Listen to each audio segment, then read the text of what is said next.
கீழே நிறைய பிரச்சனைகள் ஓடினே இருக்கும். ஆனா என்ன இருக்கும், இவங்க மேலேயே தான் இருப்பாங்க. வேடனுக்கிட்ட இருந்து தப்பிச்சிடுவாங்க. ஏன் தப்பிக்கிறாங்க? ஏன்னா அவங்க எங்க இல்ல, கீழே இல்ல, மேலே இருக்காங்க. அப்போ ஜெயிச்சிட்டாங்க. சாத்தானுடைய பிடியில இருந்து இவங்க வெளியே வந்துட்டாங்க. வந்துட்டு இவங்க எதை நோக்கி போக தொடங்குவாங்க? சூரியன். ஒரு நாள் என்னவா மாறிடுவாங்க? சூரியனாகவே மாறிடுவாங்க. தேவனுடைய மகிமை அடைஞ்சிடுவாங்க. அப்படி அடையும் போது இவங்களுக்கு என்ன வைக்கப்பட்டிருக்குன்னா, இந்த பாதையின் முடிவுல ஜீவ கிரீடம். இங்க செத்துருவாங்க, முடிஞ்சிடும். ஏன்னா சூரியன்கிட்ட போனா இருக்க முடியாது, இவங்க வெளிச்சமா மாறணும். நீங்க அந்த சூரியனுக்கிட்ட ஏதோ ஒண்ணு எடுத்துன்னு போனா இது என்ன ஆயிடும்? அழிஞ்சிடும். ஆனா அழியும் போது இது ஒண்ணா மாறும். நெருப்பு வந்து அழிஞ்சிடும். அதாவது இது ஒரு சின்ன வெளிச்சமா வந்து அழிஞ்சிடும். ஆனா இது உலகம்.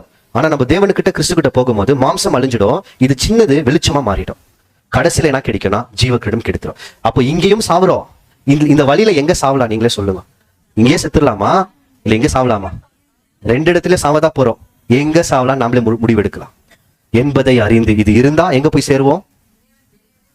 இத பார்த்தாரா சாலமான், கழுகோட வழிகள் ரொம்பவும் ஆச்சரியமா இருக்குன்ட்டு.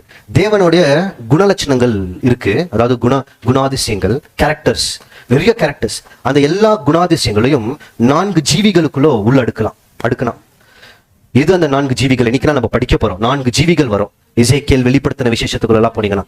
அப்புறமா சிங்க முகம், காளை முகம், கழுகு முகம், மனித முகம்னு பார்த்துருக்கீங்களா? அதுல ஒரு முகம் தான் கழுகு முகம். அதை தான் இன்னைக்கு படிச்சோம். அது தேவனுடைய ஒரு குணாதிசயம். அது நாம பெற்றுக்கொண்டால் என்னவா மாறலாம்? சூரியனுக்கிட்ட போய் சூரியனாக மாறலாம். இப்ப வழி தொடங்கியாச்சு.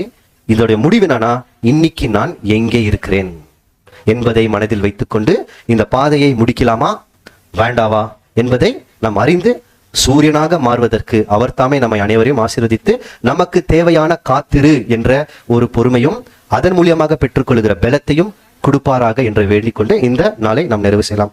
பொறுமையுடன் கேட்டு நம் யாவரையும் தேவன் வழி நடத்துவாராக.